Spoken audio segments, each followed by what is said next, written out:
Quem são as duas testemunhas de Apocalipse capítulo 11, verso 3? As duas testemunhas que irão pregar no período da grande tribulação. Eu vou te mostrar a minha visão em relação ao texto de Apocalipse 11, verso 3 em diante. Quem são essas duas testemunhas? Será que de fato é Moisés e Elias? Porque o texto, quando você lê, parece que dá a entender que é Moisés e Elias por alguns sinais que essas duas testemunhas fazem. Agora, outros dizem que é Elias e Enoque.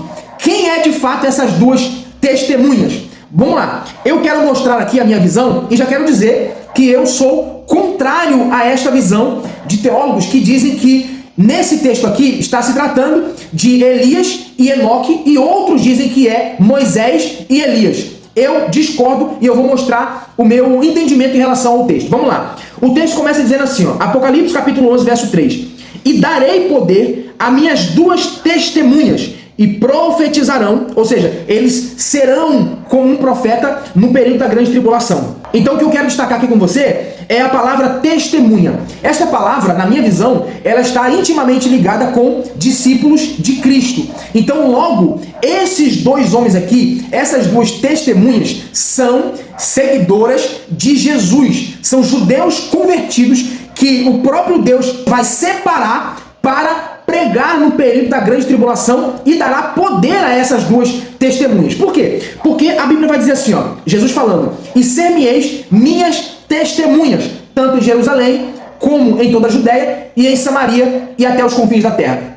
Então, para mim, esta palavra testemunha, ela está ligada com discípulo de Cristo. Então, na minha visão, as duas testemunhas não são Elias e Moisés, não é também Enoque e Elias, são apenas duas testemunhas de Jesus que ele vai levantar para pregar. São dois judeus, dois homens comuns que receberão poder. Agora, por que muita gente diz que é Elias e Moisés? Ou também é Elias e Enoque? Porque foram os dois que não passaram pela morte. E qual é o argumento deles? O argumento é que ao homem é ordenado nascer uma só vez e depois disso segue-se o juízo. Então, na visão deles, o que acontece? Elias e Enoque precisam vir para ser testemunha para que eles cumpram o que está escrito em Hebreus, que ao homem é ordenado nascer uma só vez e depois disso segue-se o juízo. Então, eles precisam vir para morrer para cumprir o que Hebreus disse. Agora, esse argumento não é regra. Por quê? Porque se eu colocar isso aqui como regra, como é que eu explico que muitos da igreja serão arrebatados sem passar pela morte? Como é que eu explico isso?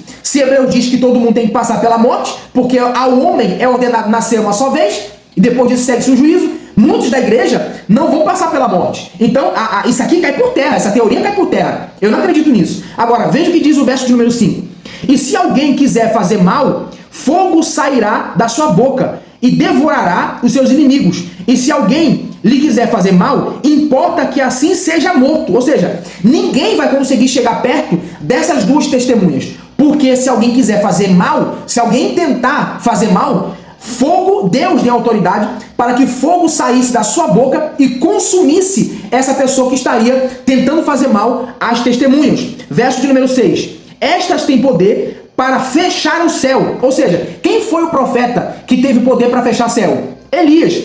Então, por esse texto aqui, eles dizem que é Elias que tem que vir, porque é Elias que fez isso.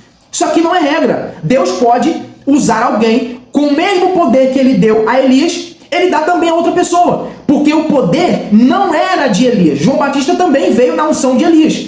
E aí todo mundo acreditava que Elias tinha que vir. Jesus disse, Elias já veio.